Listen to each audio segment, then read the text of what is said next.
എണ്ണം തിരഞ്ഞെടുക്കുക എന്ന് പറഞ്ഞാൽ എന്നെ സംബന്ധിച്ചിടത്തോളം വളരെ ബുദ്ധിമുട്ടുള്ള കാര്യമാണ്. ചിലപ്പോൾ ഇപ്പോൾ പെട്ടെന്ന് പറഞ്ഞു കഴിഞ്ഞാൽ ചിലപ്പോൾ എനിക്ക് ഏറ്റവും ഇഷ്ടപ്പെട്ട ഗാനം ചിലപ്പോൾ ഞാൻ പറയാൻ വിട്ടുപോയെന്നിരിക്കും. എന്നാലും എൻ്റെ ഓർമ്മയിൽ വരുന്ന ഒരു 5 പാട്ടുകൾ ഞാനിവിടെ പറയുകയാണ്. എനിക്ക് രവീന്ദ്ര മാഷ് ചെയ്തിട്ടുള്ള എല്ലാ പാട്ടുകളും തന്നെ എനിക്ക് വളരെ ഇഷ്ടമാണ്. അദ്ദേഹം തൊട്ടതെല്ലാം പൊന്നാക്കിയ ഒരു സംഗീത സംവിധായകനാണ്. അദ്ദേഹത്തിൻ്റെ റൂട്ട് തന്നെ ഒരു വേറിട്ടൊരു വഴിയായിരുന്നു. അദ്ദേഹത്തിൻ്റെ സംഗീതം ചെയ്യുന്ന രീതി, ആ സ്റ്റൈൽ തന്നെ ഒരു വ്യത്യസ്തമായിട്ടുള്ള രീതിയാണ്. ശരിക്കും മലയാളിത്തമുള്ള ഒരു സംഗീതമായിരുന്നു അദ്ദേഹം നമുക്ക് നൽകിക്കൊണ്ടിരുന്നിരുന്നത്. അദ്ദേഹം ചെയ്തിട്ടുള്ളതിൽ വെച്ച് എനിക്ക് വ്യത്യസ്തമായി തോന്നിയിട്ടുള്ള ഒരു പാട്ടാണ് ദാസേട്ടൻ പാടിയിട്ടുള്ള അഹം എന്ന ചിത്രത്തിലെ ഒരു ഗസൽ മൂടുള്ള ഗാനമാണ്. അത് കേൾക്കുമ്പോൾ വളരെ എളുപ്പമായിട്ട് തോന്നിയേക്കാം, പക്ഷെ പാടുമ്പോൾ കുറച്ച് പാടാൻ വിഷമമുള്ള ഒരു ഗാനമാണത്. വളരെ നല്ലൊരു മെലഡിയാണ്. നിറങ്ങളെ പാടൂ. നമ്മുടെ മലയാളത്തിലെ വളരെ കഴിവുള്ള, പ്രഗത്ഭനായ, വളരെ ജീനിയസായ ഒരു സംഗീത സംവിധായകനാണ് ശ്രീ ശരത്തേട്ടൻ്റെ സംഗീതത്തിൽ മലയാളത്തിലുണ്ടായിട്ടുള്ള എല്ലാ ഗാനങ്ങളും എനിക്ക് വളരെ പ്രിയപ്പെട്ടതാണ്. അദ്ദേഹം ആദ്യമായിട്ട് ചെയ്ത ക്ഷണക്കത്തിലെ എല്ലാ പാട്ടുകളും എനിക്ക് വളരെ ഇഷ്ടമായിരുന്നു. പിന്നെ അദ്ദേഹം തന്നെ ചെയ്ത തച്ചോളി വർഗീസ് ചേകവറിലെ ചിത്രചേച്ചി പാടിയ ഒരു മനോഹരമായൊരു ഗാനമുണ്ട്. അതിൻ്റെ ഓർക്കസ്ട്രേഷനും ആ ഗാനവും വളരെ വളരെ വളരെ മനോഹരമാണ്. അത് ഞാൻ കേട്ടിട്ടുള്ളത് AR റഹ്മാൻ വരെ വളരെയധികം ഇഷ്ടപ്പെടുന്ന ഒരു ഗാനമാണ്. റഹ്മാൻ സാർ അത് DTS ചെയ്ത് അത് മിക്കപ്പോഴും ആ ഗാനം കേൾക്കാറുണ്ടായിരുന്നു എന്ന് എൻ്റെ അടുത്ത് ശ്രീധർ അദ്ദേഹത്തിൻ്റെ സൗണ്ട്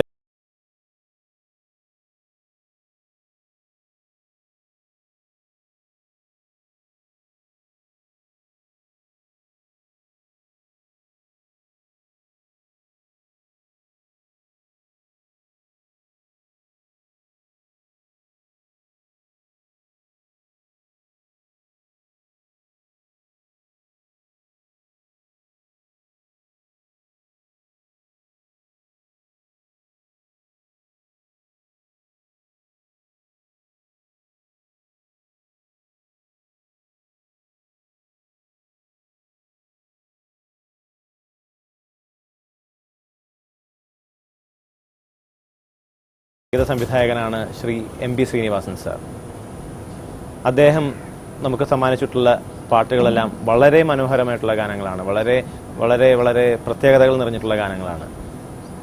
എൻ്റെ ഓർമ്മയിൽ ഞാൻ ആദ്യമായിട്ട് പാടുന്ന ഗാനം അദ്ദേഹത്തിൻ്റെ പാട്ടാണ്. ആദ്യം സ്റ്റേജിൽ കയറി പാടുന്ന പാട്ട് 2ാം ക്ലാസ്സിൽ പഠിക്കുമ്പോൾ അതൊരു മത്സരമായിരുന്നു. ഉൾക്കടൽ എന്ന ചിത്രത്തിൽ ജയേട്ടൻ പാടിയിട്ടുള്ള പാട്ടാണത്. ശരദിന്ദു മലർദീപനാളം നീട്ടി സുരഭിലയാമങ്ങൾ ശ്രുതി നീട്ടി. നമ്മുടെ ഏവരുടെയും വളരെ പ്രിയപ്പെട്ട, നമുക്കെല്ലാം വളരെ വളരെ പ്രിയപ്പെട്ട ഒരു സംഗീത സംവിധായകനാണ് ശ്രീ ഇളയരാജ. അദ്ദേഹത്തിൻ്റെ സംഗീതം എന്നെ കുട്ടിക്കാലം മുതൽ തന്നെ എന്നെ വളരെയധികം ആകർഷിച്ചിട്ടുണ്ട്. എൻ്റെ അച്ഛനും അദ്ദേഹത്തിൻ്റെ ഗാനങ്ങൾ വളരെ ഇഷ്ടമായിരുന്നു. അദ്ദേഹം നമുക്ക് നല്ല നല്ല മെലഡീസ് സമ്മാനിച്ചിട്ടുണ്ട്. അദ്ദേഹത്തിൻ്റെ ഓർക്കസ്ട്രേഷൻ വളരെയധികം പ്രാധാന്യം അർഹിക്കുന്ന ഒന്നാണ്. വളരെ വളരെ വളരെ പാട്ട് പോലെ തന്നെ മനോഹരമാണ് അദ്ദേഹത്തിൻ്റെ ബാക്ക്ഗ്രൗണ്ട് സ്കോറുകൾ, അദ്ദേഹം ഒരുക്കുന്ന ബാക്ക്ഗ്രൗണ്ട് സ്കോറുകൾ. ശരിക്കും അദ്ദേഹത്തിന് ഓസ്കാർ കിട്ടേണ്ട സമയം നേരത്തെ തന്നെ കഴിഞ്ഞു പോയിരിക്കുന്നു. അദ്ദേഹത്തിൻ്റെ നമ്മൾ കേട്ടുള്ള പാട്ടുകൾ തുമ്പിവാ തുമ്പക്കുടത്തിൻ തുഞ്ചത്തായു ഞാലിടാം വേഴാമ്പൽ കേഴും വേനൽ കുടീരം നീ, ആ ഗാനങ്ങൾ.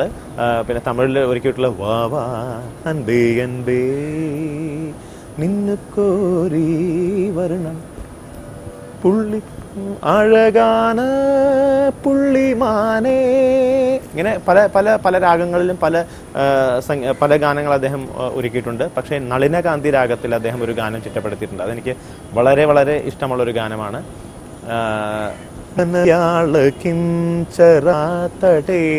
എന്നൊരു ക്ലാസിക്കൽ കീർത്തനമുണ്ട്. അദ്ദേഹം ആ കീർത്തനം പഠിച്ചതിന് ശേഷം ഉടനെ തന്നെ കമ്പോസ് ചെയ്തൊരു ഗാനമാണ് എന്നാണ് ഞാൻ പറഞ്ഞു കേട്ടിട്ടുള്ളത്. എന്തൻ നെഞ്ചിൽ നീങ്കാതെ തെன்றൽ നീതാനാ എണ്ണം എങ്കും നീ പാടും ദിറുതില്ലാനാ. മലയാളത്തിലെ ഇപ്പോഴത്തെ സംഗീത സംവിധായകരിൽ വളരെ പ്രഗത്ഭനായ, നമുക്ക് വളരെയധികം ഹിറ്റുകൾ സമ്മാനിച്ചുകൊണ്ടിരിക്കുന്ന ഒരു സംഗീത സംവിധായകനാണ് ശ്രീ M. ജയചന്ദ്രൻ. അദ്ദേഹത്തിൻ്റെ സംഗീതത്തിൽ ഞാനും ചിത്രചേച്ചിയും ചേർന്ന് ആലപിച്ചിട്ടുള്ള ഒരു നല്ല ഗാനമുണ്ട്. എനിക്ക് അത് പലർക്കും വളരെ ഇഷ്ടമുള്ള ഒരു ഗാനമാണ്. എനിക്കും അത് വളരെ പ്രിയപ്പെട്ട ഒരു ഗാനമാണ്. ചെന്താർമിഴി പൂന്തേൻ മൊഴി കണ്ണിനു കണ്ണാം എൻ കൺമണി.